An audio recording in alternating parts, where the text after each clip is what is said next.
Good morning, everyone. Welcome to LA's Best annual joint board meeting. I'm so pleased that we're able to spend some time together this morning. You all know me.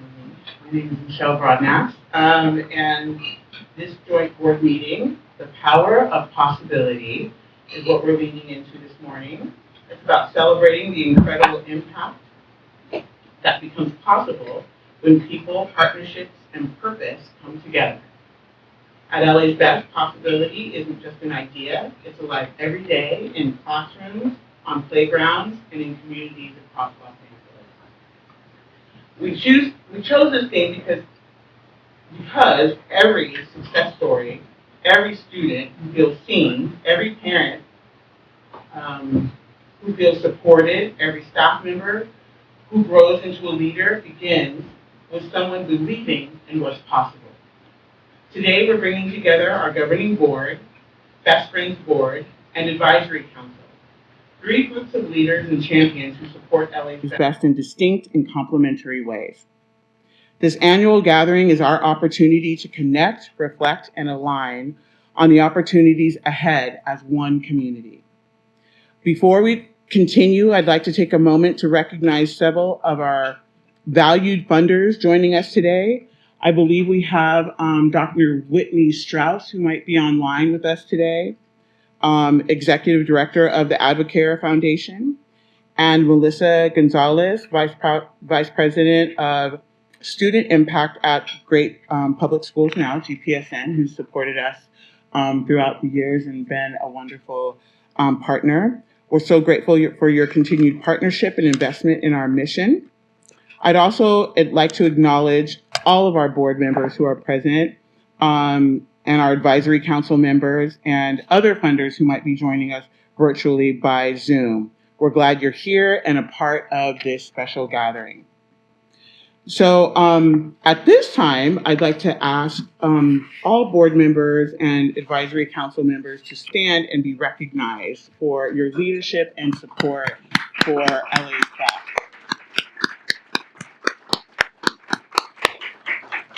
Thank you all for what you do and how you've shown up, particularly over the past couple of weeks. We've asked a lot of you both to support through Locally Grown, and thank you for showing up there, and again today. It's been a lot, and also for the support that you give to both myself and the staff every day. I just want to say thank you for all that you do, both as committee chairs and leadership in general. It's just been a wonderful year and a wonderful couple of years. And just to acknowledge our board officers as well, DeeAnn Lozada, our governing board chair, is with us this morning. DeeAnn.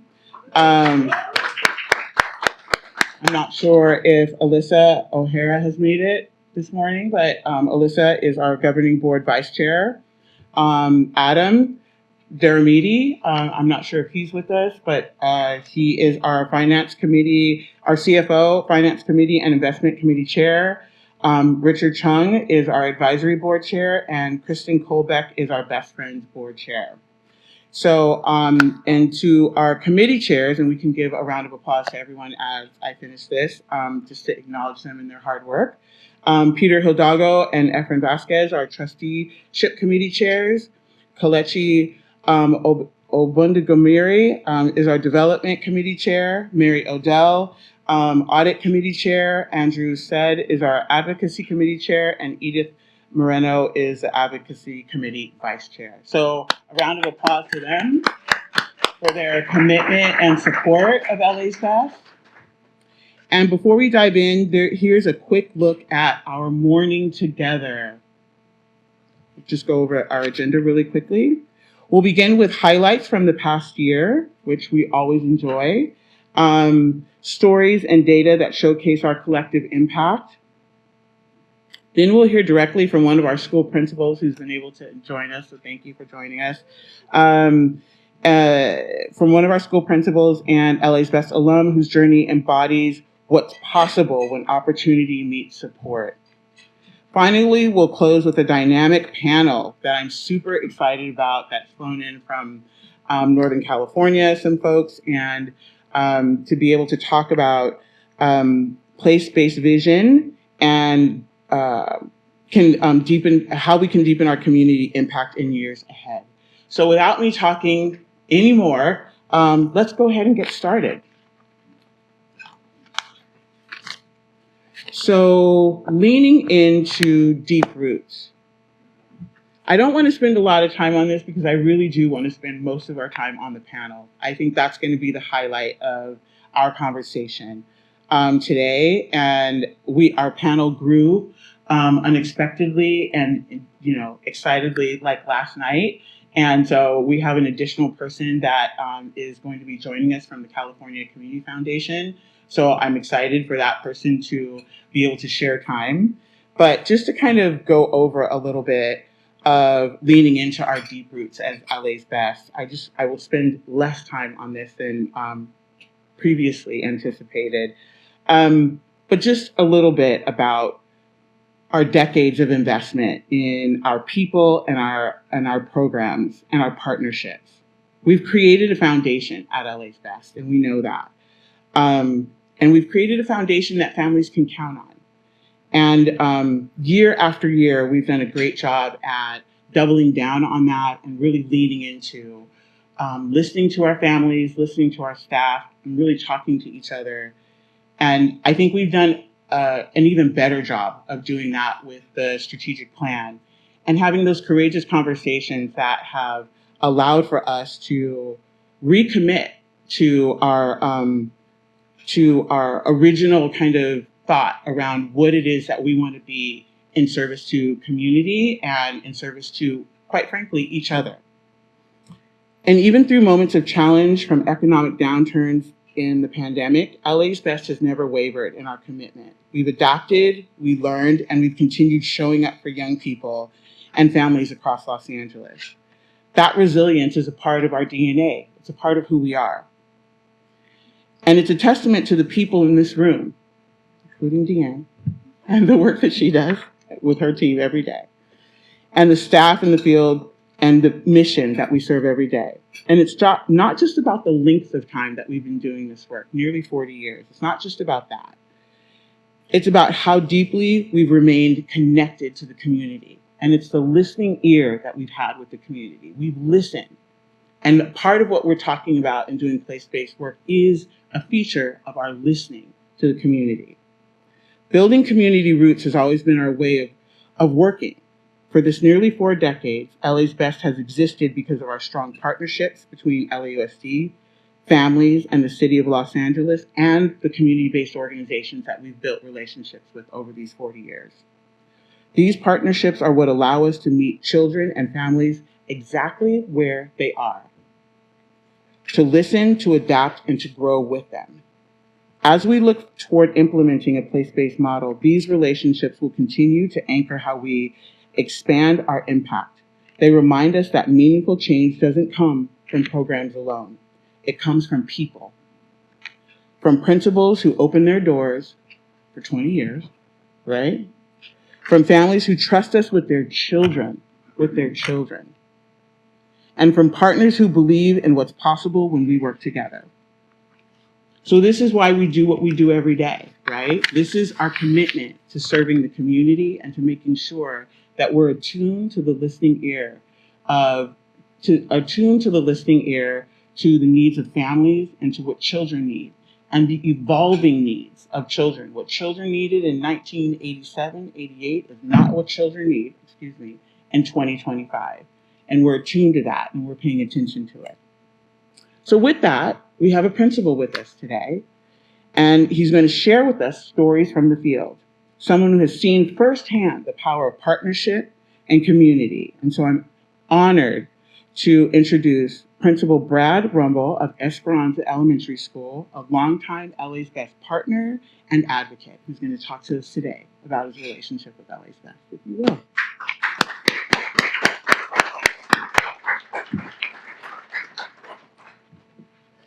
Thank you, Michelle. Thank you all for being here. It's an honor to be able to kind of share what has been bottling up inside of me for 20 years, the gratitude that I feel for LA's Best. What's interesting maybe about my career, I have 35 years with LA Unified. And in that time, I've only served on 3 campuses. So I've been able to go really deeply into the practice and really kind of come up with some big ideas. I'm very interested, I want to say, in place-based learning, and I think that's the right focus for you. So I arrived at Leopoldini Elementary after 15 years at Rosemont Elementary, and this is in the time of year-round schools. And so it's the first day of school. This is just up the street, really, near Olympic and Hoover. And I'm tasked at dismissal with supervising the exit of all those students who are going home. And I'm exhausted. It's the first day of school, you can imagine. And I come from a school that did not have an LA's Best program. And that went pretty well. And I'm like, whoa, all right, the day is over. I turn around and there's this party going on. And I see, I'm on Arapahoe Street, and I turn around in the lunch area right there. There are hundreds of students, and it's like a reunion. So of course I go over there, what's going on? Nobody had told me about LA's Best, okay? So it really did feel like a reunion, even though it's year-round, and I think the students had had maybe a week off. And it was seamless. It was seamless from before the bell to beyond the bell.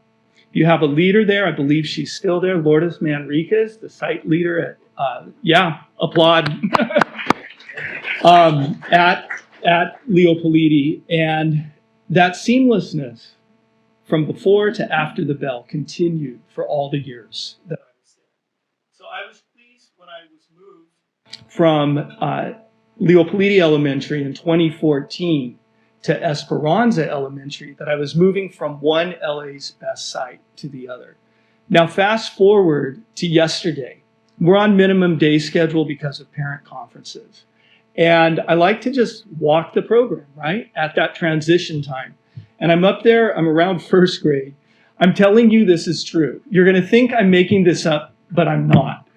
And Eliu, who's in Ms. Cardenas' class, and I hope you'll come by and meet him, he actually stands on the base of a handrail, not on the handrail, but on the base to just get a little taller. And he says, Mr. Rumble, I love LA's Best. And I said, Eliu, what makes you say that? He said, because we play sports, I get to be with my friends, and they help me with my homework. There it is. Friend next to him says, I love LA's Best too. All right? So that's what brings us to today. From a student's perspective, LA's Best is that safe and nurturing space for them to just be a kid. It's where they form friendships, they learn to problem solve conflicts with other friends, develop their interests. Right now, for LU, it's sports. For Misam and Avant, it's architecture. And after school in LA's Best, they are building this intricate model city out of paper. For other students, it's exploring their natural history, place-based education. When I was LU's age, I lived in Hacienda Heights. I lived on Terracina Drive, which was a cul-de-sac. And after school, I could just step outside, go down to the base of the cul-de-sac, and simply hang out. Someone would show up and we'd have fun. For our students, LA's Best is that cul-de-sac. It's that safe, predictable, fun place for them in their unstructured time after school. Now, the parents of LA's Best will tell you they couldn't make it without the program. Private childcare is not an option. And having a safe, invigorating, child-centered program right at school means everything to them. Right now, we're promoting Winter Academy, which will take place in LA Unified from January 5th to the 9th. The first question I get from interested parents is, will there be LA's Best? Okay? Without you, they're not attending. With you, the sky is the limit. Many parents also will tell you about the sports leagues, the competitions, the special events offered as part of LA's Best. They want to give these students these opportunities, but due to circumstances, it's not so possible. LA's best students, they get those experiences. Teachers will tell you they appreciate LA's best, not only for the homework help, okay, but even more importantly, because instead of being in front of a screen, right, they are interacting with students. They are building their conversational skills. All day long, our teachers are developing constructive conversation skills. They get to apply it during their unstructured time in LA's best. They're engaged, they're with one another. And they're being led by adults who truly are role models for these students. They look up to these adults and they learn from them. And then that circles back to the classroom. From this principal's perspective, after 2 decades with this program, I will tell you, we cannot do this alone. My staff, my faculty, every day we move mountains, truly, we do. But we can't do it alone. And my reflection after being a principal for several decades is community partnerships are at the base of the engagement and the excitement that we bring onto a campus. Without you, that's not possible. And I think LA's Best is probably the strongest example I know of community partnership. I have 3 thoughts for you. These are just, like I said, kind of in my mind that might want to, they might be useful to you, okay? So the first is the school district has really embraced PBIS, positive behavior intervention and support. We've had really great luck with that. So it's really about being proactive in teaching and managing student behavior. You do a great example of that, or excuse me, a great job of that in your program. Anything that you can do to continue to foster those strategies among your staff, I think it's a win-win, being proactive. The second is investing in your site leaders and really giving them that forum to share their best practices and to mentor. I'm a mentor principal, and after this, I'll be with my mentee from Breed Street Elementary at the Huffington Center just up the street. We have that quality time together to problem solve. You have really dynamic leaders in LA's Best, and what forum might they have to share and mentor? Just a thought for you. It's probably already happening, but I thought to share that. The third thing is thinking of Ms. Stephanie at Esperanza and the robotic automobiles she's developing with her 5th grade students. I saw this yesterday, it was powerful. And thinking of Mr. Gio, former student from Leopoldini, who now works for LA's Best at Esperanza, there you go, and his love of sports and transferring that love of sports to his 1st grade students. They have kickball strategy, and that's going to move into baseball strategy, and that's going to move into when they watch a Dodger game, they'll know what's going on, okay? But how do you continue to give your leaders that are in front of these students every day that opportunity to share what they're passionate about with the students that they serve? I think those are 3 thoughts for you. So I started with Eliu, who loves LA's Best. And so on behalf of Eliu and of all the students and all the stakeholders who benefit from your program, thank you, and please continue.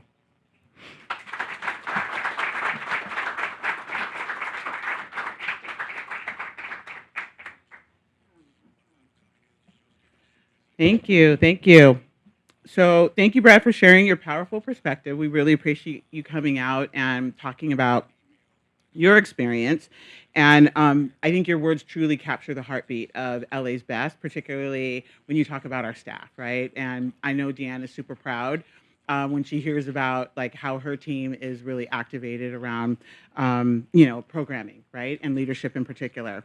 So without further ado, I would like to take a closer look at the tangible impact behind those stories. To walk us through this year's reach and growth, including the expansion of our programs to include morning program and the addition of transitional kindergarten and kindergarten programming, please welcome DeeAnn Rivera.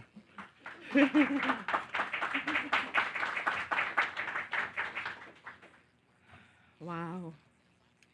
Thank you, Mr. Rumble. Um, I would call Mr. Rumble, last minute and say, hey, Mr. Rumble, there's an opportunity for kids. Here it is. And he's like, cool, when is it? I'm like, next couple hours. He's like, let's make it work. And when you have principals that support students' growth and make it work and become a yes admin, like, don't know how it's going to work, but we're going to figure this out because it's what is best for students. So again, I appreciate you. Thank you, Michelle, for the introduction and for grounding us in our shared vision. Good morning, everyone. It's so great to see you guys here. I appreciate every one of you and the work that you do on a daily basis for the students that we serve in LA's Best. The work doesn't grow. The work doesn't improve. The work doesn't get unpacked without everyone in this room. And so from the bottom of my heart, I see Melissa in the corner. We went and did a fundraiser and was, invited to play golf, which I've never played golf. I've never done it. But just in the connection with Melissa and her teaching me, and thank you so much. But the connections as we walked around and talked with folks and the passion, that Melissa has for the work that we do, as well as all other partners that we work with. So again, this work doesn't move forward, doesn't grow without connections and relationships. So thank you guys so much. All right, so let's look at some impact. And so as LAUSD and LAUSD employees, we are driven in data, right? We are driven in looking at data in different levels to understand and to inform our work. And so as we look at the data right now, currently LA's Best is serving 23,861 unique children across 221 total programs, before school and after school. So 20 schools have both before and after school programs, operating at 201 LAUSD campuses. Over the past 3 years, participation has remained strong, so 27,000 or so students in 2023-24, growing 28,000 plus in 24-25, and then we are currently at, as of October 31st, at 23,861 for 25-26, so we're on a scale already for growth. We will continue to open morning programs as funding becomes available. That is taken off quickly. We have a list of principals, wink, wink, principals that are interested in the before the program, and so that's really, really exciting. So over the same period, LA's Best has provided nearly 80,000 opportunities for students to grow, to learn, and thrive. I mean, that's amazing. If y'all aren't clapping by now, come on now, look at that. That's huge. Those are students that could potentially be in gangs, be on the streets, be without supportive adults, caring adults, doing academic, doing homework, and doing all kinds of things that kids should have the opportunity to do regardless of that zip code. And so thank you. So this morning, programs are transformational for working families, right? We talked about that. Mr. Rumble talked about. They ensure children start their day in a safe, supported environment and help parents get to work knowing their kids are cared for and engaged. Amazing work. So today, LA's Best maintains a footprint of 221 programs across 201 schools, of which, again, 20 of them are before and after. So are continuing nearly 24,000 citywide. So beyond these numbers are thousands of stories, and we heard a couple from Mr. Rumble. That's part of my favorite job, is to go on campus and hear the stories and hear the laughing, the screaming, the fun that's going on. And so beyond the numbers are thousands of stories between children, staff, families, and schools in LA's Best and the communities we serve. It's that reliability, being there every morning, every afternoon, every summer, that truly defines the power of work, and now during Winter Academy and Spring Academy. So always being there for students. And so you see up here, we have TK and K enrollment. So that is up by 19%. So ever since we focused on bringing in TK, those numbers continue to grow. Again, in the second where you see a negative 12%, those numbers are only until October. So we typically have an increase in student numbers around January, first week of January, and then during the summertime as well. And then we're up 50% for before schools, hoping that'll grow. Again, we have a list of principals that are interested, and then 33% of before school programs 2024 to 2026 increased from 15 to 20 schools. So looking again to increase those numbers. So impact. So when we talk about the power of possibility, I want you guys to pause for a second. So what does the power of possibility mean to you? Just take a second. That's going to look different for Oscar. It's going to look different for Jillian. Just pause. Power of possibility.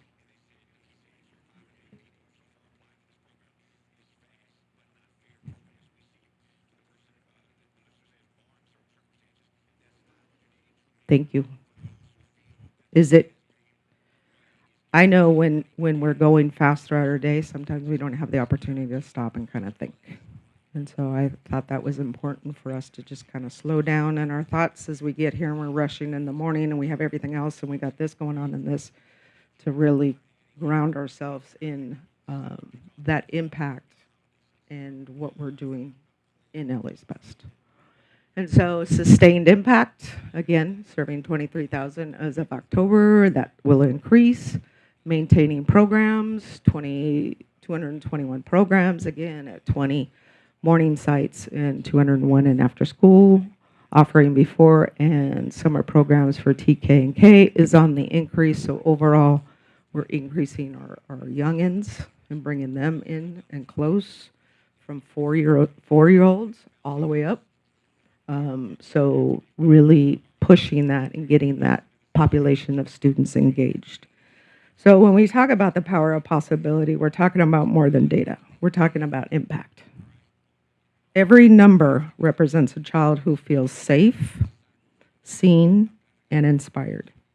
It represents the dedication of our staff, the trust of our families, and the leadership of this community. Right? So together, our board members, partners, funders, and staff make it possible for LA's Best to deliver on its mission every single day. And as we look to the future, the power of possibility extends beyond the school day and beyond elementary school. Through our place-based approach and the student-to-student success program, LA's Best is building a bridge from TK to college to career. And a lot of the times it's back to having, working for LA's Best. And so creating the pathways for high school students to getting paid, hands-on experience, working in our programs while supporting the next generation of leaders. And we know within LA's Best, there's about 40% of our staff that go into the education field. And so this is the stepping stone for those that are going into teaching. We do a lot of what teachers do as well, and so it's great experience. This initiative not only empowers young people to see themselves as future educators and leaders, but it also helps strengthen our staffing pipeline. Again, they're in as high school workers, they get the experience, and then they move into becoming one of our staff members. So developing a new generation of team members who already understand our mission and values, so it's seamless. And then to share more about this inspiring work, I would like to introduce one of our staff members, Derrick. Smith, who is the Workforce Development Coordinator and is doing an amazing work in this field. So welcome, Derrick.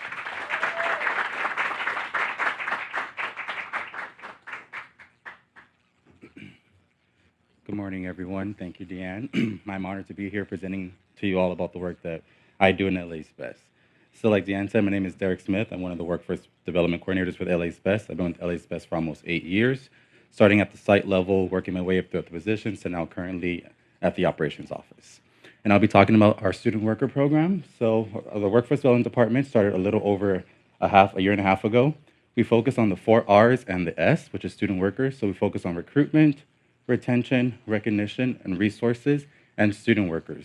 So for the 4 R's, the department was developed to enhance the experience of the staff, maximizing their experience, helping them throughout LA's Best. Also, if they want to pursue a career outside of LA's Best, we find them resources as well. And for the student worker programs, we have 4 partnered with LA's Best. We have LAUSD, Link Learning, the CTE division, as well as LAUSD DOTS division, as well as LAUSD, LA's Best PTPH position, and the mayor's office with the student-to-student sex program. And that's the next slide.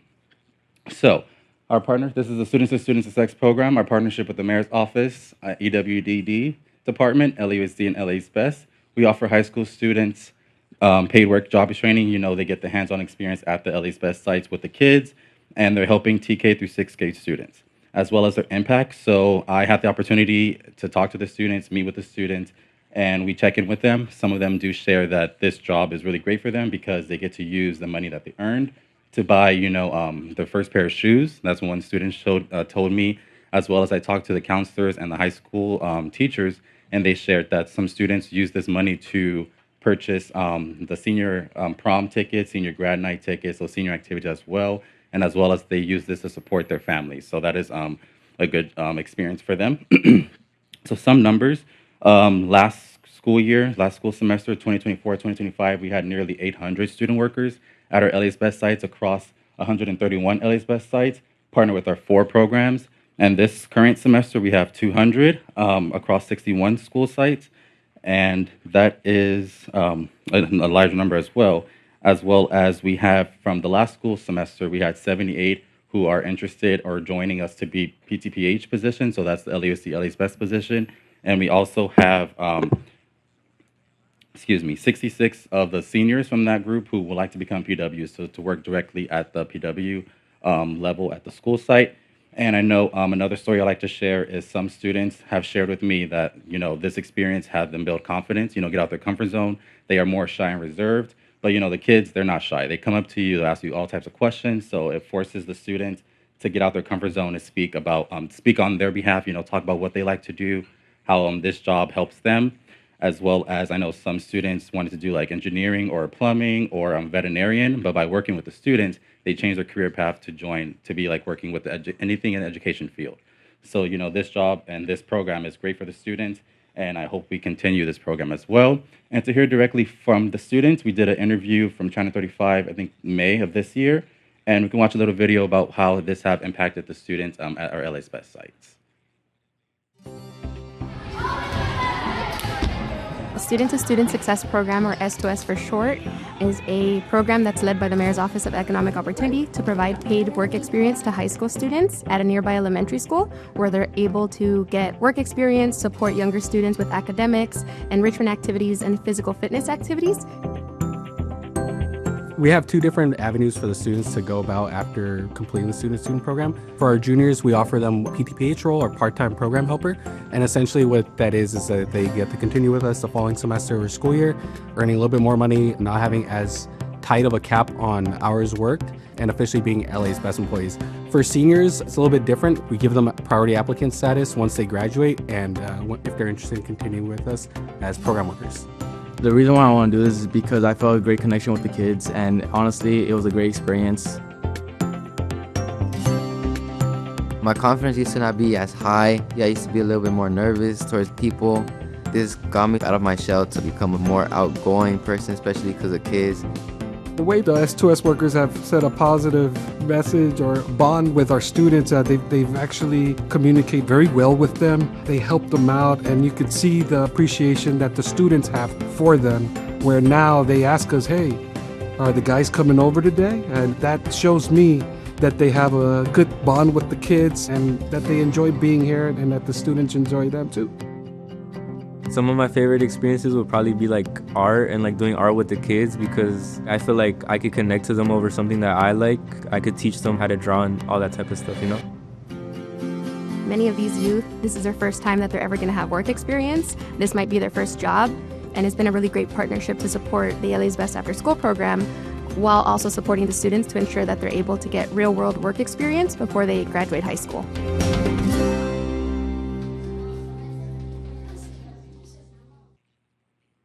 Thank you all.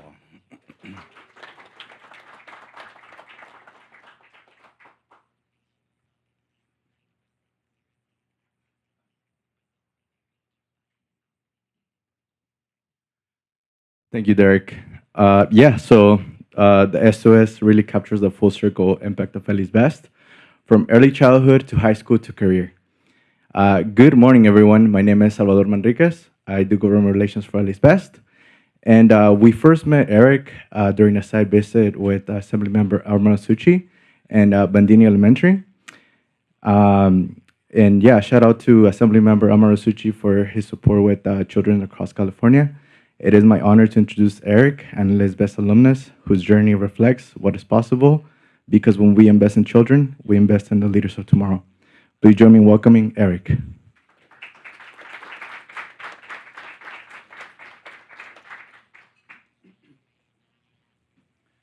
Thank you, Salvador, and thank you, everyone, for being here and for this great invitation. Good morning, LA's Best board members, leaders, educators, and community partners. It is an incredible honor to be here with you all today. My name is Erick Ponce-Furlos. I am a proud LA's Best alum and someone who believes that the greatest return on investment is our young people. In 2005, at the age of 7, my parents and my 2-year-old brother and I left our small rural home in Veracruz, Mexico, and immigrated to Los Angeles. Like so many immigrant families, we came in search of safety, opportunity, and possibility.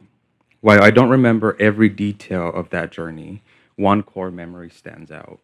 The day my mother and father enrolled me at 28th Street Elementary School and later in the LA's Best After School program. I still remember my very first afternoon in LA's Best. I was the new kid. I spoke no English, I had no friends, and was painfully shy. But despite that, LA's Best students and staff made me feel welcome, included, and confident in myself, my new school, and my new home.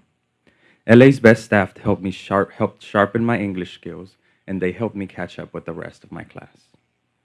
I gained confidence when speaking and made tons of friends, many of whom are young professionals now. That sense of confidence and belonging, that spark of possibility, carried me forward into many opportunities.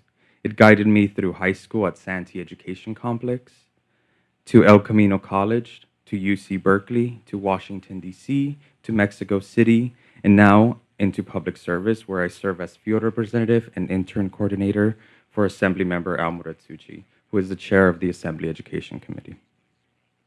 As field representative, I not only represent my member, but I connect state government to the everyday lives of constituents. As intern coordinator, I ensure that students are civically aware, engaged, and prepared for future leadership roles. Looking back, I realized LA's Best did not just change my afternoons, it changed my trajectory. It helped me discover my passion for education and public service, and taught me that opportunity is not something you stumble upon. It is something we build together through teachers, mentors, and community that believes in its young people. And that is what today's gathering is really about, a reflection of what is possible when people come together across sectors to invest in children and families, and to help every young person realize their full potential. Every partnership represented in this room is an act of belief, a belief that where you start should never determine how far you go. As someone who's lived that story, I'm grateful, And as someone who now serves this community, I'm inspired to help ensure that the next generation of students has even more doors open than I did. So to everyone in this room, the board members, funders, educators, alumni, and friends, thank you for continuing to make possibility real. Thank you for reminding us that the greatest return on investment will always be the young people who grow up to give back to the city that believed in them. With LA's best, anything is possible, and together we can keep proving that for thousands of students more. Thank you for all your work.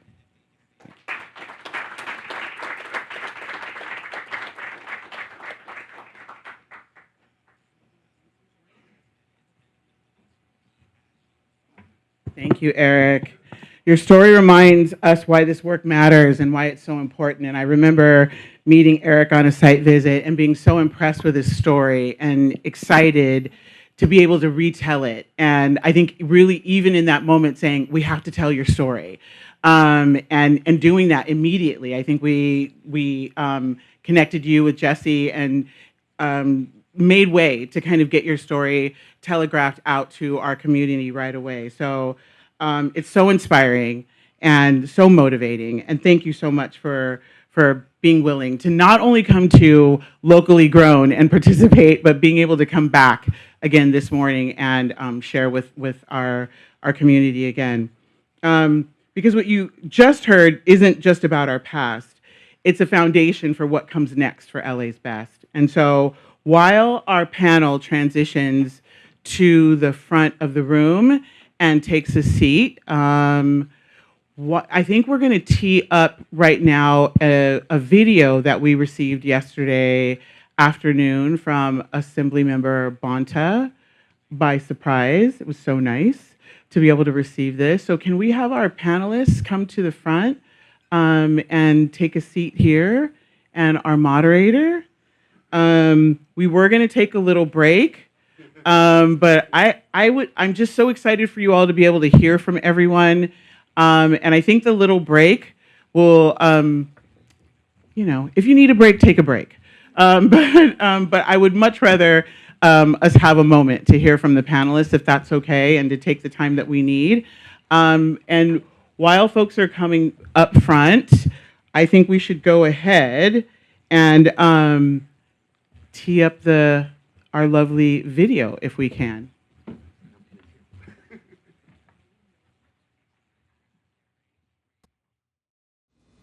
Hello, everyone. I'm Assemblymember Mia Bonta, and I have the honor of representing the beautiful people of Oakland, Alameda, and Emeryville in California's 18th Assembly District. I also have had the privilege of serving as chair of the Assembly Health Committee. It's a pleasure to join LA's Best, your board members, staff, and partners for this very important gathering. This is a moment to celebrate what's possible when we come together on behalf of children and families across Los Angeles and throughout California. Last month, I had the chance to connect with CEO Michelle Broadnax during a very important visit to the Harlem Children's Zone. It reaffirmed something I've seen throughout my life and work. When communities organize around place, aligned resources, sharing accountability, and leading with equity, tangible, lasting change happens. I grew up in New York City, and returning there to see the Harlem Children's Zone thriving reminded me of what's achievable when an entire community invests in its young people. That same spirit is alive in Los Angeles and throughout communities across our state. Throughout my career, from leading the nonprofit Oakland Promise to introducing the It Takes a Village Act, I've seen how powerful it is when schools, families, local government, and community partners work together toward a shared vision. When that alignment happens, we don't just support individual children, we uplift whole neighborhoods. Los Angeles is uniquely positioned to demonstrate what that looks like at scale, building cross-sector partnerships that strengthen systems of care, expand opportunities, and deliver on the promise of every child's potential. As we look to the year ahead, I'm so excited to continue the momentum that we've had and to explore ways to build on the framework of the It Takes a Village legislation to expand and sustain place-based work across California. Thank you so much for your leadership, for your dedication to equity and community, and for believing that every child deserves a village of support. I'm honored to stand with you in this work and look forward to all that we will achieve together. So let's go ahead and get started. So you've heard stories about our year, how well we've done. You've heard from principals and staff and alum, all a part of the larger picture, and how LA's Best is building strong roots in the community based on our strategic plan and, quite frankly, based on our history. So without kind of going any further, I'm just going to go ahead and introduce our advisory council member and strong supporter and trusted advisor, quite frankly, Dr. Pedro Noguero, a LA's Best advisory council member, and, you know, Emory Stoops and Joyce King Stoops, Dean of the Rossier School of Education and Distinguished Professor of Education here at USC, who will moderate today's panel and introduce the rest of our panel. And with that, I will turn it over to him to moderate. Do what you do. Thank you, Michelle, and good morning. Good morning. Welcome to USC. It is great to host the LA's Best board here and to be part of this, I think, really important discussion. When I was hearing just a little bit about Erick, who's gone, and his journey, right, from humble beginnings to great accomplishments now, it made me think, I bet you there are many people here who have similar stories. How many of you have a story, a version of that story? Okay, me too. Here's the dilemma. We know there is talent in impoverished communities because many of us who raised our hands were once in those communities. What we also know is that while the exceptions show us that talent is there, think about how many others never, ever get to thrive, get to develop those talents because the obstacles are just too great. I was escorting Eloy Oakley. Some of you may remember him. He was the chancellor of the California Community College System onto campus a few years ago. And we were walking. He was going to speak a keynote at an event, and he kept saying to himself, USC, USC. I said, do you like the campus? He says, I grew up 6 blocks from here. I never thought I'd be on this campus. Mm-hmm. Told me his story, how he dropped out of high school, went to the military, and, you know, fortunately, was able to get his education and become the leader he is today. But again, a reminder, how many of you know this community and have seen it change? And how many of you know that many of the people who once lived here and relied on that grocery store, because people who live here longer know there was a grocery store that served this community, know that many people who were here have been displaced, got pushed out. A place-based strategy is what we need to ensure that students like Erick don't have to leave.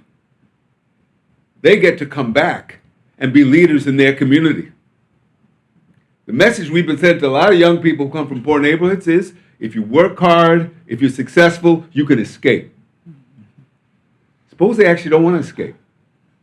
Suppose they want to help to make their communities healthier, stronger, better places to live.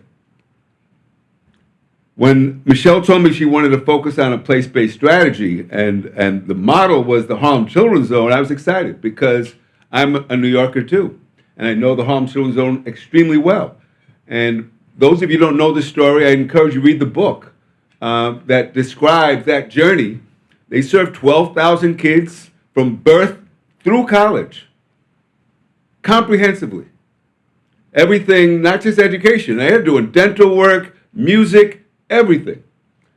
Several years ago, I moderated a panel, and Arnie Duncan and Jeffrey Canada were on the panel.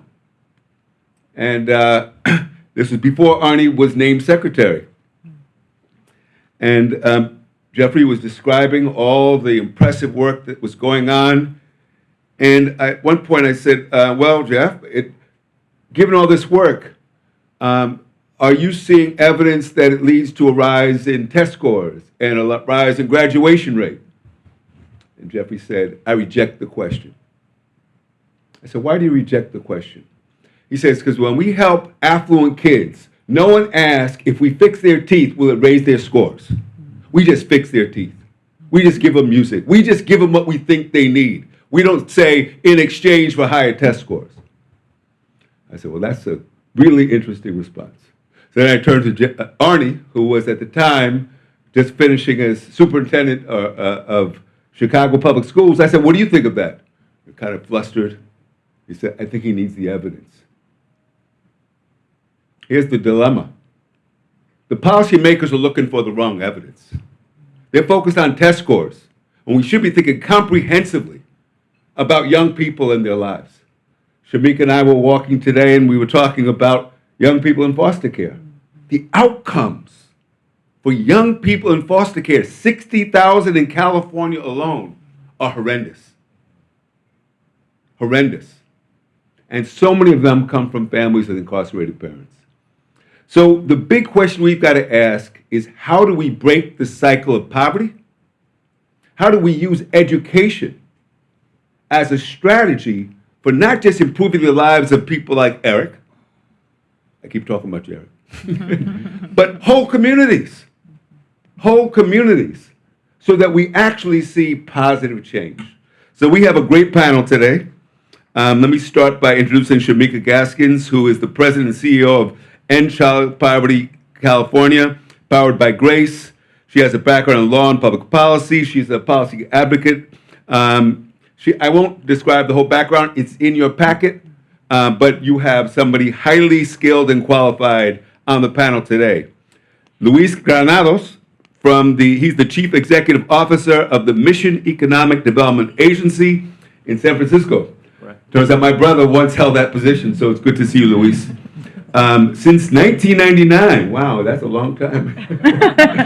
And he's worked to transform a community. How many of you know the mission? What a community that's under a lot of pressure because of the rising cost of housing, something we know well in LA. And they've been working so hard to help moderate and low-income families in that community.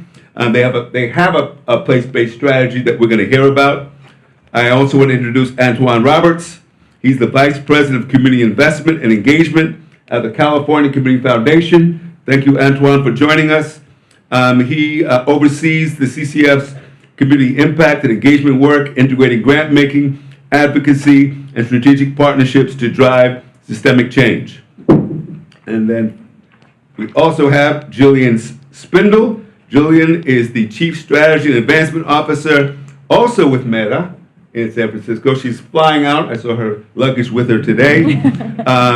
She's responsible for strategic leadership and their place-based collective impact, technical assistance, policy, advocacy, and revenue development communications work.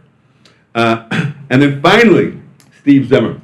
Steve, as many of us know, was formerly an elected member of the LA Unified Board of Education. He currently serves as the Strategic Partnerships Administrator for the Community Schools Initiative at the Los Angeles County Office of Education.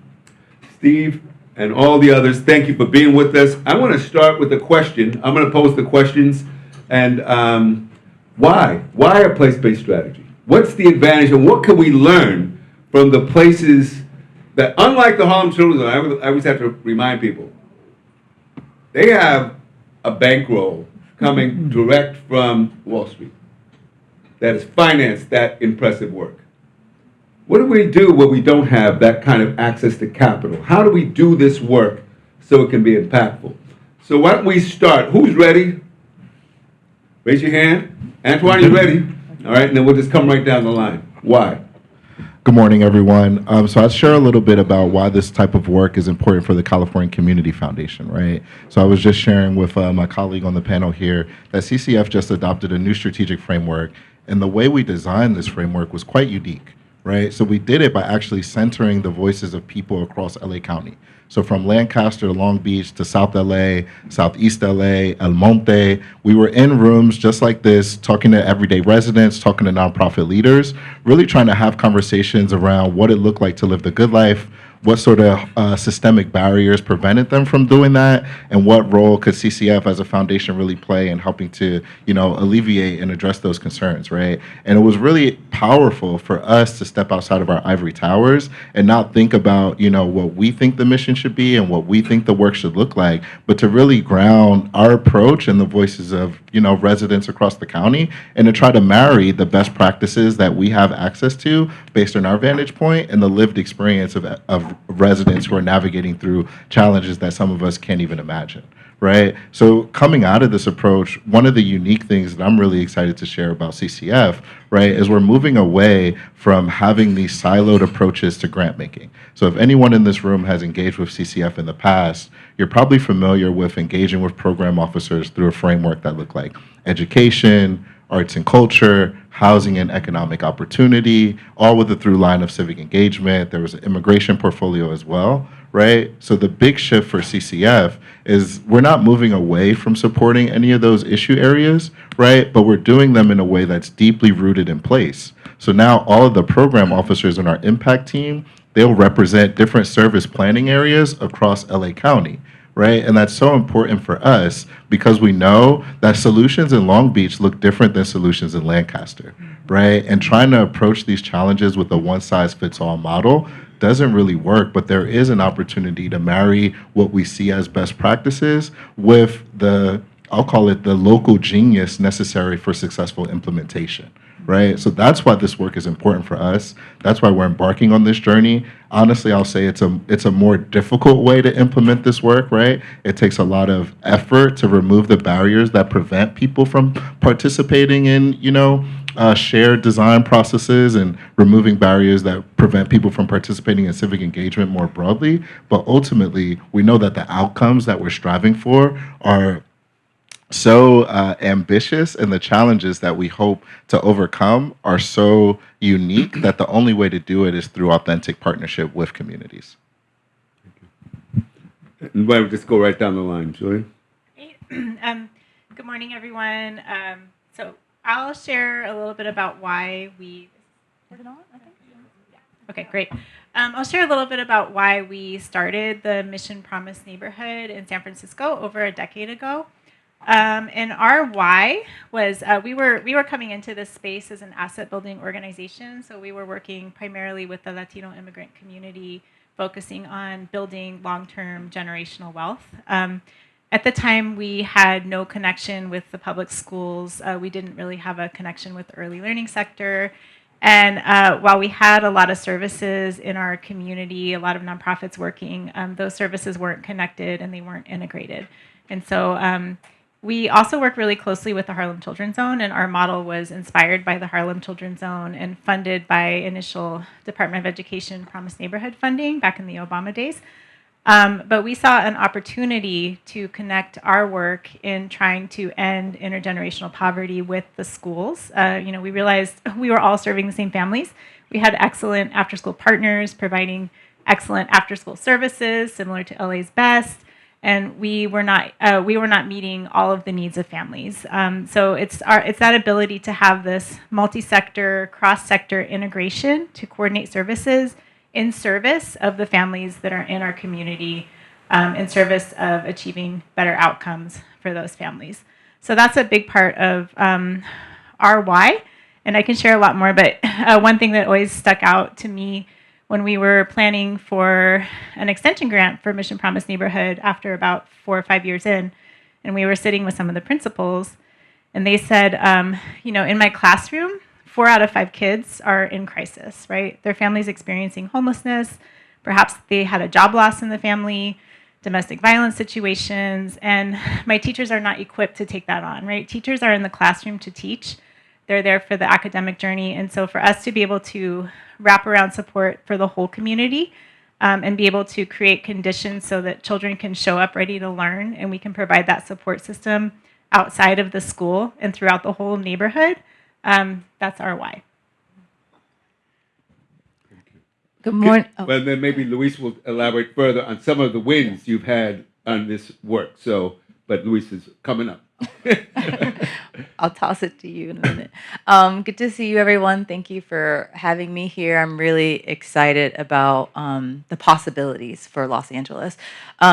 As Dr. Negro said, I spend most of my time thinking about policies to change people's lives that have real impact. So whether it's cash and tax credits to housing affordability, healthcare for children.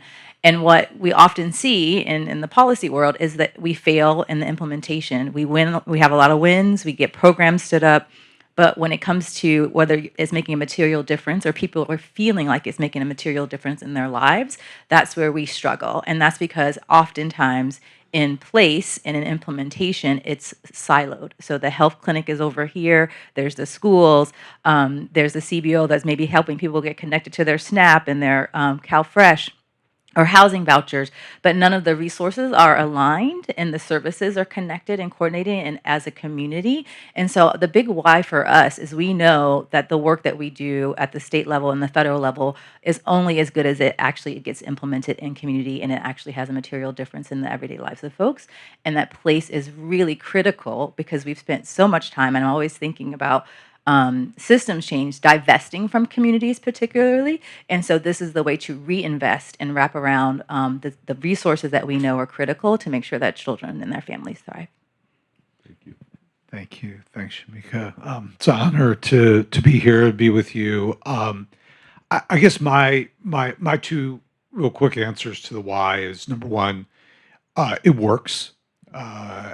I started this. I had no idea what I was a teacher. I had no idea what this work was. I started working with a couple of other teachers from the local neighborhood elementary and a number of community elders and in a neighborhood called Elysian Valley. And you might know Elysian Valley now. It's now it's known as Frogtown. Frogtown is actually a gang. That is not the name of the neighborhood. It's a gang. And when we started working in the mid 1990s in Elysian Valley, it's not the hip place it is today, but the assets in a community that had been ignored and discarded were tremendous if we just asked and looked and listened. And it's a long story, so I won't tell it now. But we opened the first community center in this neighborhood in 1999. Just no funding, just a group of volunteers, community, parents, teachers, community elders, and leaders, with a very simple commitment. We opened the doors of the community center. And actually we took over. It was a fabrica. We took it over. We opened the doors in the year 2000 with a very simple commitment. The commitment was that we would keep those doors open every day until the kids who came in kindergarten graduated from high school. That was it. We had no good strategic plan. That was the strategic plan, to be there until they graduated. Because at that time, the graduation rate in the community was below 50%. That was before the building program took hold in LAUSD, when LAUSD actually planned for close to 50% of students in communities of color to be pushed out of their education because we didn't have the seats for them to stay. And it worked. It worked. And I think that proof positive, I mean, we're still there 26 years later. But I think when I see it work is actually I spend at least 1 day a week, usually if I can, 2 days a week in the Antelope Valley, in Lancaster, Palmdale, Little Rock. And every day I'm there, without question, I run into a family, a kid, because they've all been pushed out. They've all been displaced. They've all been displaced from that neighborhood. But I run into families in Lancaster, in Palmdale, in places where families can actually afford. And they're teachers, they're after-school program directors, they're faith leaders. And inevitably, they point back to, oh, yeah, like I used to go to the center. And they were, and I run into, and so it, it works, it sticks, it even transcends displacement. And and then the other thing I'll just say, we have to. We have to, because place-based work, what the terror that is being visited on the streets of Los Angeles is intentionally trying to do is destroy community, destroy place, destroy stability, destroy all of the assets that we know to be in our communities. And when we invest intentionally in place-based strategies, we stand in solidarity with those whose places are intended to be destroyed in this moment. And in doing that, somehow, some way, we become part of not only standing in solidarity, but really acting with in intentionally resisting and rebuilding in ways that validate what was already there, not what we think needs to be fixed, and not what is broken or they're trying to break right now. Good morning, everyone. Luis Granados with Mission Economic Development Agency, and I'll add to what Jillian shared, and she's been leading this work with us since the beginning. But the story of the mission is one of an immigrant community. That's much of its history. Its most recent history is about displacing of those individuals from community. We in 2015, we did a study that showed that about 8,000 people had been displaced from the mission in the prior 15 years, and there had been no housing developed. So when we started Mission Promise, we started with the premise that in order for children to do well in school, families had to be doing well financially. So we focused both on the parents and the children. And as we began the work, parents were coming to us and saying, yes, I want my kid to do well in school, but I'm really worried about my housing. In the mission, there's about 32 organizations that serve Latinos in San Francisco, primarily in the mission. 32 in 1.5 square miles. The mission district has about 60,000 residents. And so displacement was very much part of our why. And so we worked with the city of San Francisco and the school district, and we transformed ourselves from a service organization, because we learned providing services is great, but services are not going to keep people in place. I think we have to remember that. Services are not going to keep people in place. So we transform ourselves to a housing developer. So we're talking about the possibilities, right? So here's a service organization that changed into a housing developer. So now in 15 years, we've developed, we have a portfolio of 2,500 units in our neighborhood. We now own a total of about 50 buildings and 41 apartment buildings. All of those apartment buildings were apartments that were occupied by people who had been threatened with eviction. All of those families would have been evicted, but because we bought them, they are now, those people are stable and have affordable rents. Not only are we, and talking about place, we care about those families, those kids, those schools in that district. Those are the people that we care about, and we also care about businesses. So we started as a business development organization providing technical assistance. We've also now transformed ourselves to become a CDFI. So not only are we able to provide the technical assistance, but we provide the lending, and through our real estate, we're now providing for many of those businesses a place for them to run their business. In San Francisco, you ask people, do you need access to capital? And said, well, yeah, but there's a lot of money out there that I can borrow. I need a stable place where I won't be evicted from. And so right now, we work with about 450 businesses on a yearly basis. And so I'll tell you, so this is like the possibilities, right? One thing that is not related to education, but and one thing that we learned during the pandemic, because we had been working as a collective of this 16 organizations, with MEDA being the backbone organization, we had been used to working together for over a decade. When the pandemic hit, we put that network to work to keep people healthy. So the mission was the first Latino community in the nation that achieved a vaccination rate of 80%. So that network, the possibility, showed its benefit during the pandemic.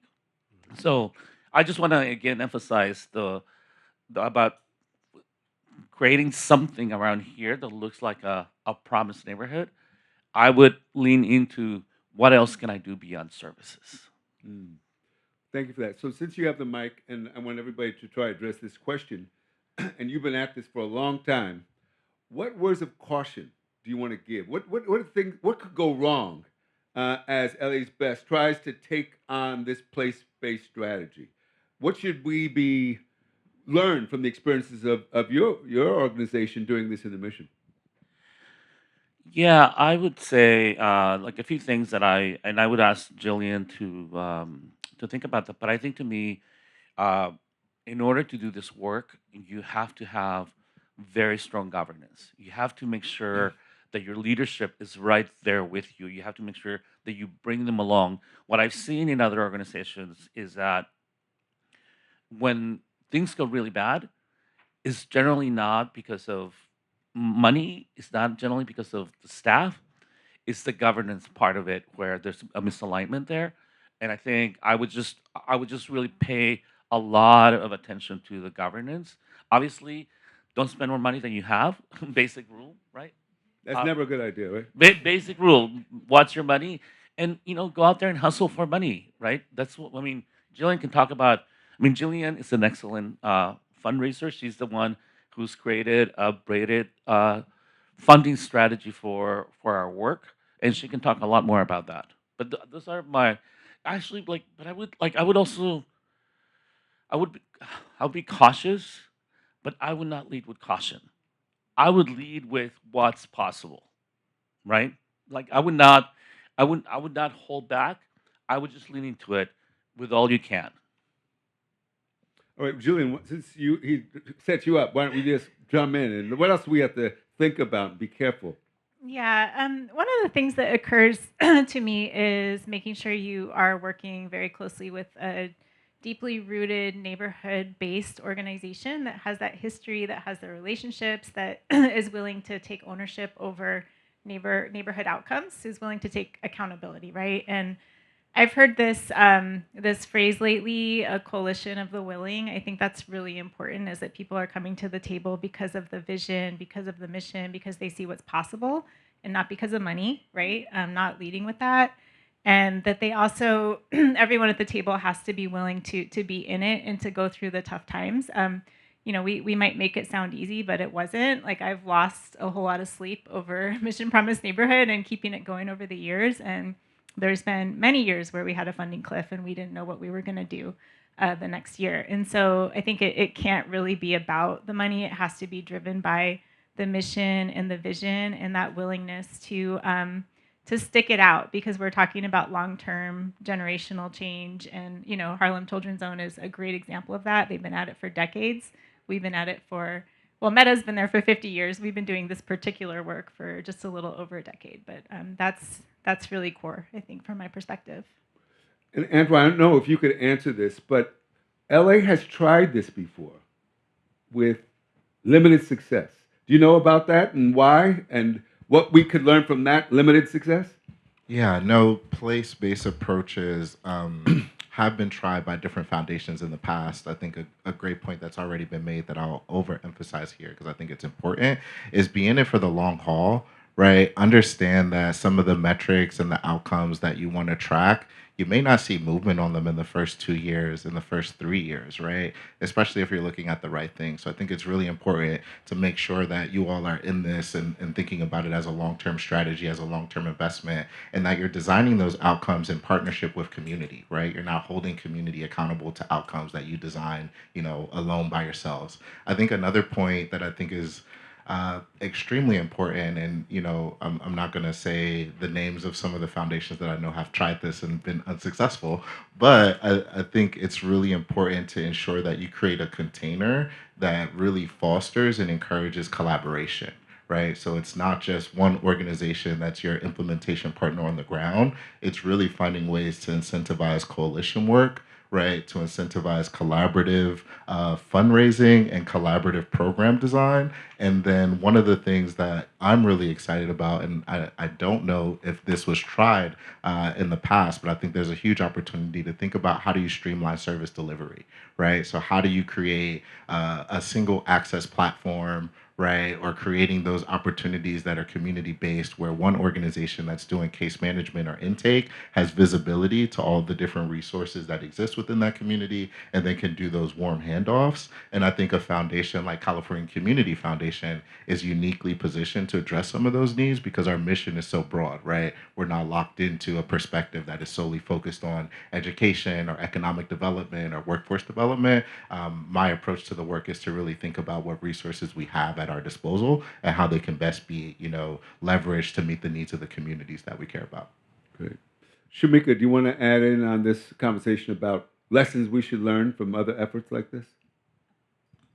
Thank you. They already, I think, gave you the main ones. I think I would just add, and this is my work currently, is thinking about the diversified funding strategies. Obviously, it was a huge success to have the Obama administration and the federal government continue Promise Neighborhood funding since 2008, I guess it was 2008. But we know, as you see today, that funding comes and funding goes, and politics can play a lot in the decision making. And so I think making sure that we're building out a diversified funding stream to withstand all those changes and shifts, and that's part of the work that we've been doing, trying to do at the state level as well. That's great. So let me get Steve, and then I'll get you, Luis, because Steve, in your previous career, you were a politician, so you know something about working with politicians. LA is complicated with politics because you've got county, you've got city, you've got schools. They don't all even work together, but they might have overlapping responsibilities for communities in need. How do we navigate the politics so that politics doesn't become the issue that thwarts an effort like this? It's a great question, and it is. I mean,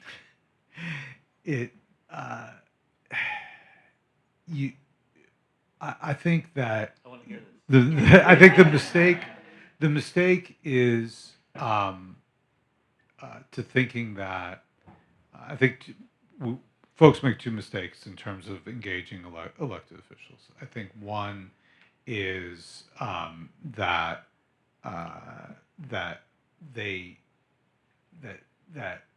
they're only looking for kind of the bright, shining, and that's not always the case. And that there are a lot of folks in elected office who do care deeply and who are looking for that authenticity, that strategic, that rootedness, and that they're kind of caught up in a cycle of reactivity and a cycle of kind of smaller versions of the really ugly power politics that we see played out. And so when an elected official can actually invest in something that they deeply believe in, that commitment, that relationship can become transformative. So there is and I don't know, Dr. Noguera, if that answers your question, but okay. So just to follow up, because you have, suppose many of them want to, because a lot of politicians like to take credit for stuff too. How do you do it? I've been there. How do you make sure that everybody gets to take credit and shares in the credit rather than getting into a competition over who gets the credit? And then I didn't even mention city council. I I think you have to have a 360-degree awareness. And I think, and I appreciate your question.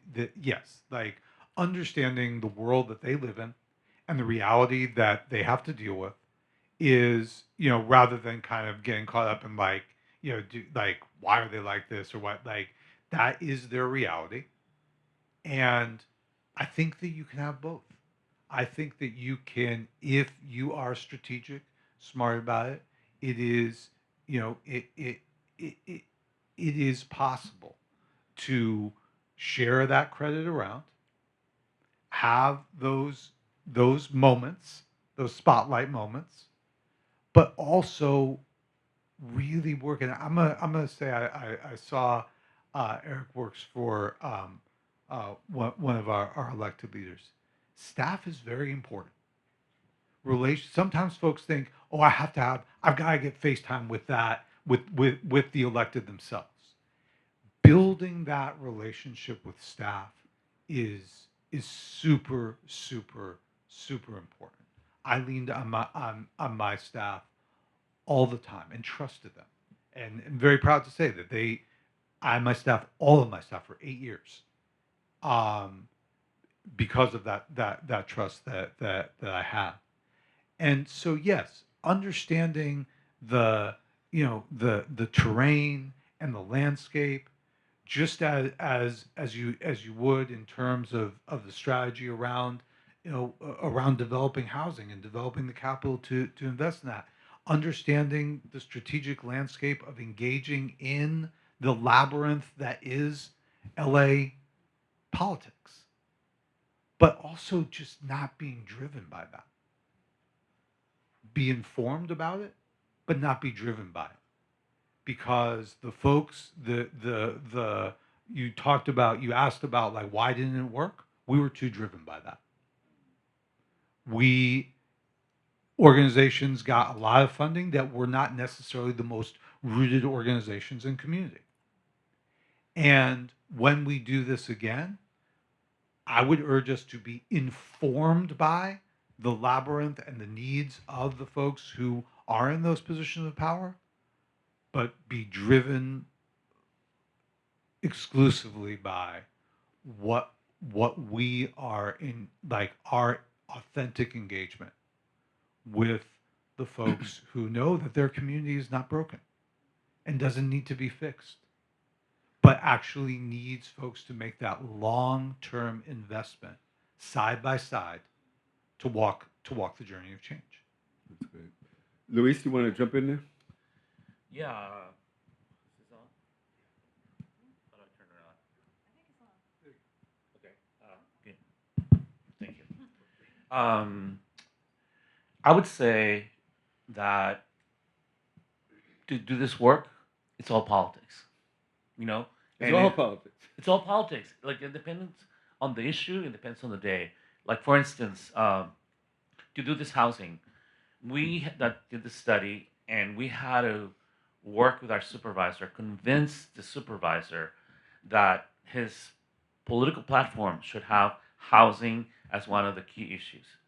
It took us 6 months to convince this person to do that because we were showing him the data that 8,000 people had been displaced from his neighborhood. And they fought against it, against what we were saying.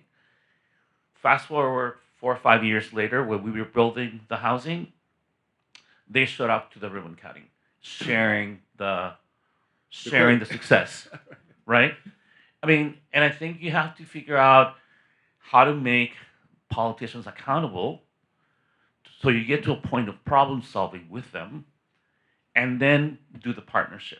And I think on a daily basis, you may be asking for more accountability, you may be asking for problem solving or for true partnership. It just depends on the day, it depends on the politician, it depends on the issue. But I think we have to navigate through those political systems all the time. It's part of the reality.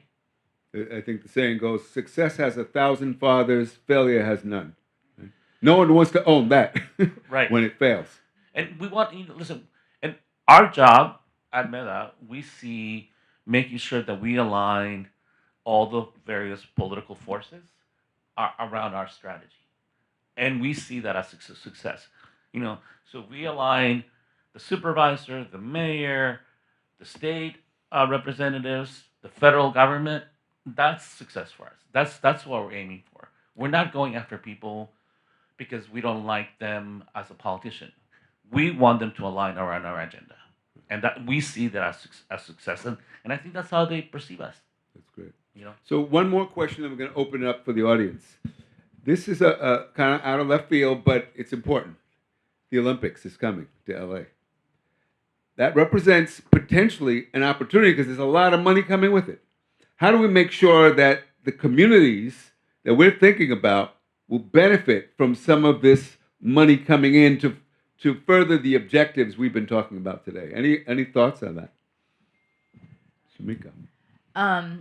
Well, I think it's actually an important question because place priorities from politicians shift with big events, right? And so one of the things that I was a part of before I was in this role and stayed somewhat connected to is Bold Vision. I'm sure Antoine knows about this, but it was an initiative that started in 2018 to make sure that we would be ready for the Olympics and that we would actually have community informed, particularly youth voice, on what they wanted to see as an outcome. And I bring that up because it's an initiative that was focused on young people and what they wanted to see, but it all came back to what they wanted in their neighborhood, what they wanted in their community, what jobs they wanted to have access to, what programming, what services, what opportunities, a possibility. None of it was, oh, we want all this for LA. It was like, well, in Pico Union, we don't have this, or in El Monte, we don't have this, or South LA, we don't have this. And this is what I want to be able to work and go to school and go to home and come home and not travel to Lancaster. So I think that part is really important. And how do we leverage that as an opportunity to not just, I've been in lots of cities when there's been the Olympics. I lived in Detroit. I've lived in lots of places, and they slap up a lot of stuff and then they leave and everything goes back to same, particularly communities that have been divested from. So I think how do we utilize this as a moment to reinvigorate the need to really invest in place-based strategies. And it will look different in every community, but we can start in one community and begin to build that out. And I think one of the things that we didn't get to really talk about, and Jillian's better suited to talk about it than me, but just really the return on investment. That's what they think about with the Olympics, right? What dollar for dollar is it going to bring? Well, place-based strategies, we did a study of the 4 that we have got invested in the state from, and it was a 4-to-1 investment, $4 for every dollar that the state put in. So it's critical that we actually have evidence and data to support what we know is already true in community, that when you invest in place that you see real, true outcomes for people. And I will add, because +1 to everything you said. And one of the things that CCF is doing is convening these tables of these different populations that are going to have a vested interest in the Olympics. So what does that look like? Like Shamika mentioned, thinking about what do youth want to see? Also convening cultural institutions, right? Things like to hear about like what's really going to move the needle on how are they going to drive traffic to these different cultural corridors across LA County. In addition to that, talking to small business owners and really thinking about what sort of technical assistance, capacity building, and support do they need to actually take advantage of these influxes of people that they know are going to be traveling with visibility of their business, but how do they actually tap into that for economic impact? So we're actually creating space for these people to come together, share what they need, identify solutions, and then we're publishing what we're calling like a playbook, right? And that way every county can kind of take this playbook, or not every county, but every neighborhood, if you will, can kind of take this playbook, learn from, what Little Tokyo is doing, learn from, what Destination Crenshaw is doing, right? And kind of adapt those different solutions to meet their local needs, right? And then be able to offer, small pockets of funding if they need to scale up, whatever internal system they need to kind of meet that moment. So we're really thinking about how do we create space for people to come together, share these problems, identify solutions, and then resource those solutions so that way they can be implemented at scale. And one of the exciting opportunities to really think about what this looks like is how we might partner with Metro, right? So Metro has all this funding, they sit on all this public land. How do we take all the things that we heard from community and then partner with Metro to kind of partner, to think about how do they implement and be responsive to these needs? So think about the lack of public restrooms across LA County, right? We know that there will need to be a solution to public restrooms in response to the Olympics, but how do we ensure that that's sustainable, right? And something that benefits everyone for the long term. Great question. And then Steve, and then we'll open it up to the audience to pose some questions. Step out of my former roles and into my current. I think we need to really make sure, and it needs to be through both place-based strategies and types of strategies the foundation's talking about. What is going to be the long-term impact of the job engine that the Olympics are going to create, and how do we ensure that the students who are in LA's Best today, like throughout Los Angeles, like that there is a trajectory for both them and their families to have meaningful have meaningful, strategic, intentional, family anchoring, community anchoring jobs that grow out of the Olympics, and not be reactive. Because when we're reactive, we're it's going to be temporary, it's going to be low wage, and it's going to be a reaction to it's going to be a reaction to needs that maybe we didn't anticipate. We know now where the job sectors are going to be. We have great labor partnerships in this city who believe in apprenticeship, who believe in that job trajectory. What are we going to do to just curate and accelerate those systems and invest in them with a strategy that is concrete about the meaningful, lasting jobs that will come out of the Olympics? Yeah. So one of the things I'm getting out of this panel is it's interesting because we're not talking about after-school programs. We're talking about housing. We're talking about jobs. We're talking about holistic approaches to human needs. And after school is part of that, but it's certainly, I mean, and Luisa, I think, said it well. When you ask parents, what do they want? They said, we need a place to live. We need more than just an after-school program. So I think this is really instructive. So open it up. Questions from the audience, thoughts as you listen that you think we need to take away from this excellent panel. Otherwise, I'll keep asking questions. While you're thinking, I've been able to visit almost all of our promised neighborhoods except up in the tribes. Sadly, I missed that trip. And Harlem Children's Zone. And I think the power of possibility is amazing, but it might also be scaring you right now because we are talking about a whole lot of things. But what I will say is not all of them started with everything. The mission didn't start with building, 2,000 units. But they took what they had and braided it together with what else was in the community. And that's been what's so beautiful to see, the possibility of what can come out of that, what can come out of an after-school program that's connected to a community clinic or connected to a local organization that's providing other services that families might need. That's what's been pretty amazing about the possibilities. And when you talk to people who've been able to experience that care, that community care, what they see for themselves. So Jillian hasn't had a chance to talk about it, but in our work, almost all of our parent advocates and others that come with us to Sacramento are folks who started in the mission as a parent at a school, getting wraparound services, and now they either work for the mission or they're working at other organizations, and they're sharing their story and talking about how they've become, they got safely housed, their children are doing well in school, and they're thinking about post-secondary education. We didn't really talk about that today too, but we're talking about from prenatal to all the way, sticking with young people to over there working as a young adult and beyond, frankly, half the time, because they're coming back and sharing their knowledge and resources with the community. So I just wanted to make sure we didn't lose that point. Yeah, and something else, so I know the funding question came up, and I don't know if we fully answered it, but just to explain a little bit about how the place-based work gets funded. Essentially it's additive, right? So you're going to have a base of funded programs in a community, Head Start programs, preschool programs, after-school programs, housing counseling programs, right? financial education programs. So what we're doing is building upon that base. And for us to make Promise Neighborhood work, what we really need is money for the backbone organization to be able to coordinate, to coalesce around data evaluation, community leadership, and then you can innovate and you can find ways to solve for issues in the community that are coming up throughout your process. But to hold that ability for community planning, community organizing, developing that plan, bringing folks together, and the accountability is the crucial piece, right? Like, who's the accountability partner?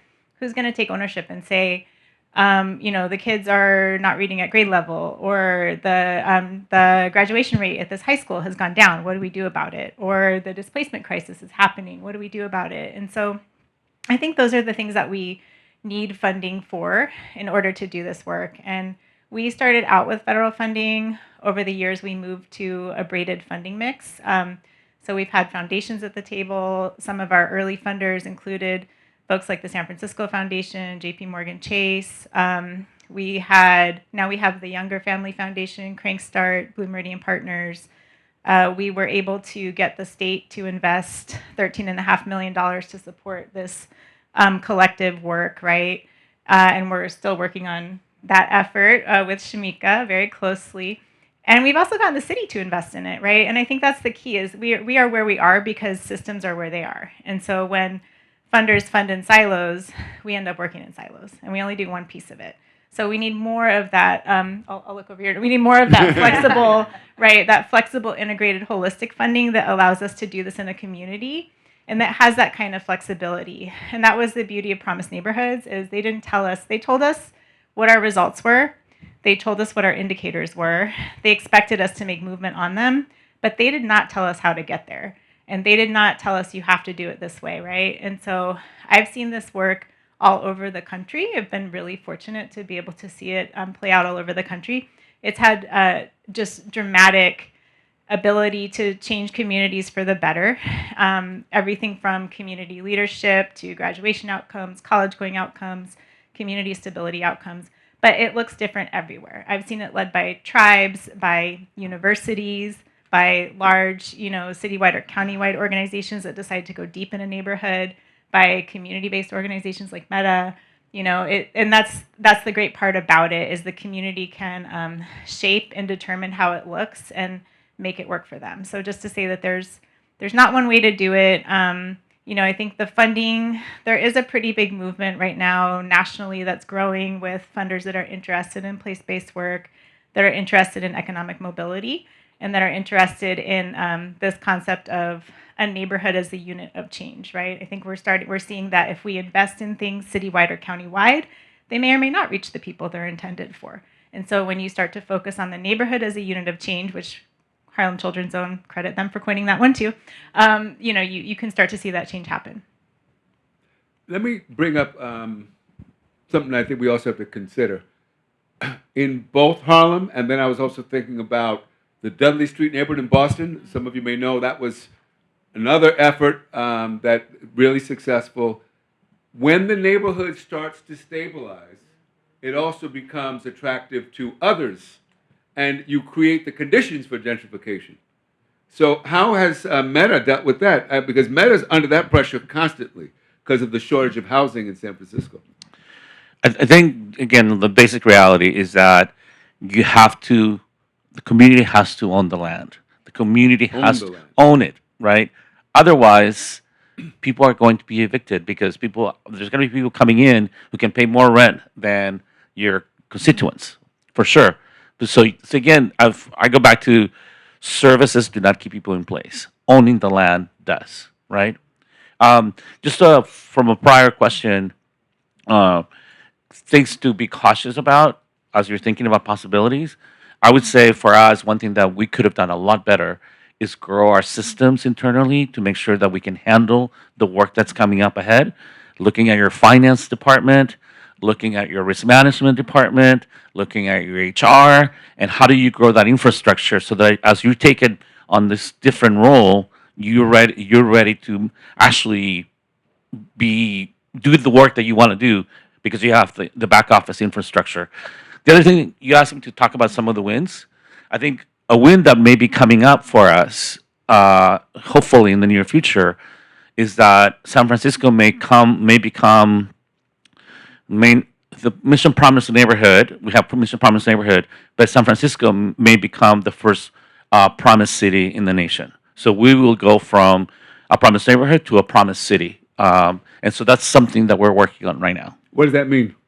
So we're gonna be. Jillian can help me explain this, but we're going to expand into three other neighborhoods in San Francisco, maybe four other neighborhoods in San Francisco. But we won't be the ones providing the services directly there. We're going to be growing the backbone infrastructure in those neighborhoods for them to do the work. So it would not be one of those neighborhoods is Chinatown. Meta would not have any credibility providing services in Chinatown, but an organization in Chinatown that is rooted in Chinatown can actually do it, and we can help them to show them how we did it and how they want to tailor their own promised neighborhood. So, because Jillian knows this. When we started, we set out to be just like the Harlem Children's Zone, just like them. We're nothing like them, but Jeffrey Canada says that we're the Harlem Children's Zone of the West. So that's good, and it has to look different based on the needs and conditions in that community. Any question? We have 3 minutes. No minutes. I'm sorry. Let's thank the panel. Thank you so much. You all were excellent, and enjoyed listening to you. Thank you so much. We do have, excuse me, one more question, and this comes from Zoom that I want to kind of lift up to the panel really quickly, and this is from Rosa Navas. Thank you, Dr. Nogueira. Please don't leave, because I just want to be able to have your voice in this as well. Thank you for sharing incredible examples of impact and the real challenges in sustaining and expanding this work with Promised Neighborhoods. As we think about the broader community, those of us present may have access to, what is your critical or what is your ideal call to action? How can this audience help champion these efforts, advocate for sustained investment, and ensure that the progress we've made continues to grow beyond the immediate funding cycles for the upcoming Olympics?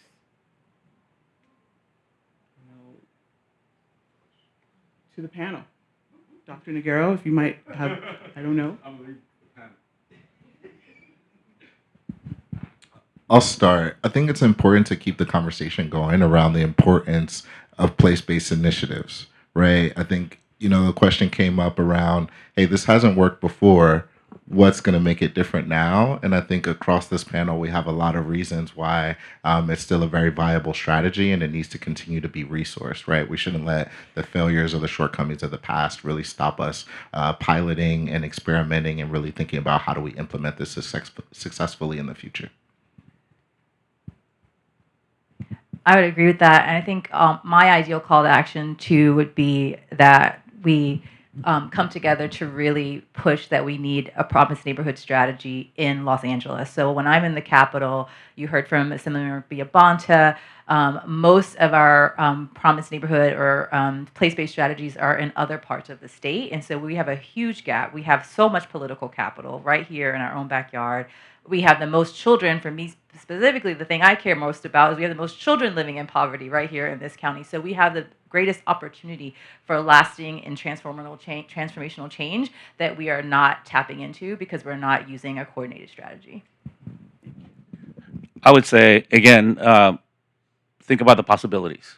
Like, don't think about what the risks are, but go beyond that and think about what's possible and what's needed. It's not just what's possible in abstract, is what's possible because what's needed. I think I would add, leaning on what Louise said about services not keeping communities intact and the importance of ownership and owning the land and thinking about the land. Mm-hmm. I think in terms of a charge and thinking about LA's best and talking about the strategic thinking and the possibility thinking and conceiving of the sacred moments that we have with children and families through expanded learning programs and through the history and the rootedness of LA's Best and the unique positionality of LA's Best. And what I guess my challenge or my charge would be, how can we think about those sacred moments beyond services, beyond intervention, beyond what may be important in the moment in terms of academic, like, and all of that is important. And I'm not suggesting that we don't continue to do that and do it in ways that every child and every family can follow their dreams. But on the example of Meta and Luis's instruction, when we really listen to families, yes, that is essential. That service is essential. But how are we maximizing the possibility of those moments? How are we cultivating the trust? How are we building upon those relationships to get to the vision that Shamika was talking about and the example that we see from the Mission District? Because we have a unique engagement with kids and families, a unique trust. And how do we take that trust and truly expand what the vision of the organization can be? Absolutely. I would just like to thank each of the panelists for your insight and your and the work that you do is just phenomenal. And just thank you from the bottom of my heart and for all, on behalf of all of LA's Best, for flying down in front of a storm to spend time with us. We just appreciate you so deeply. And thank you. A big round of applause. I'm going to make the assumption that we don't have any questions, but if we do, oh, DeeAnn, please. Really quick, thank you guys for your great work. A question, so LA's Best is kind of known for building a plane and flying at the same time. So really quick, we're really quick in after school in LA's Best and take the opportunities. My question is what are some of the pitfalls that you have seen in a sense of moving the work forward? Mm-hmm. Like what? I'm sure you've gone, oh, that didn't work well. Let me not do that. So what are some of those insights? Also excited about the work with our 1,300 staff members that live in these communities as well that will benefit from this whole project that will stay with us probably longer and more retention. So thank you. Yeah. Well, one thing I was going to add earlier is that the great part is you don't have to do this alone. There's a really well built out TA sector at this point. Even Meta provides TA to emergent promised neighborhoods, but we can help you walk through all of those things and not make the same mistakes we made, right? We built a system with Salesforce to be able to do a single referral and have partners, see where families were accessing services. We learned a lot from that. I think we made tons of mistakes and tons of missteps, right?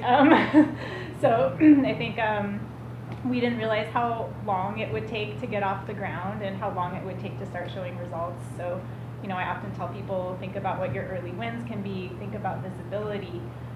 Like Luis said, the systems development, we got ahead of ourselves and we didn't build the infrastructure that we needed in time. And so that was a big learning for us. I think, partnerships, we started out with not way more, but a lot more partners than we have now. And we realized a lot about how we need to select partners and that we need partners that have a robust funding base, that have evidence-based services, that can kind of hold their own in this difficult funding climate and aren't going to be overly dependent on this, on our funding as a source. So we have many, many, many of those, but I think the great part is that, if you all decide to do this, which would be fantastic, you would not be doing it alone. Like, we would be there for you. I know the California Promise neighborhoods that have been doing this for some of us over a decade are all here to help and to support. We even built a statewide toolkit for emerging Promise neighborhoods that want to learn about best practices. So when we started in 2012, there was literally no roadmap. And because of the investment of folks like Jeff Canada, like Angela Glover Blackwell, the Department of Education back then, there's been a lot of investment in the sector, and now we have excellent roadmaps. And you cannot aim to be perfect. You cannot aim to be perfect. You're going to make mistakes. that's not a realistic expectation that the leadership or the board should have, because you're going to make mistakes. Appreciate that. Any more questions? Thoughts, ideas, concern? We're not going to be a housing organization, everyone. Just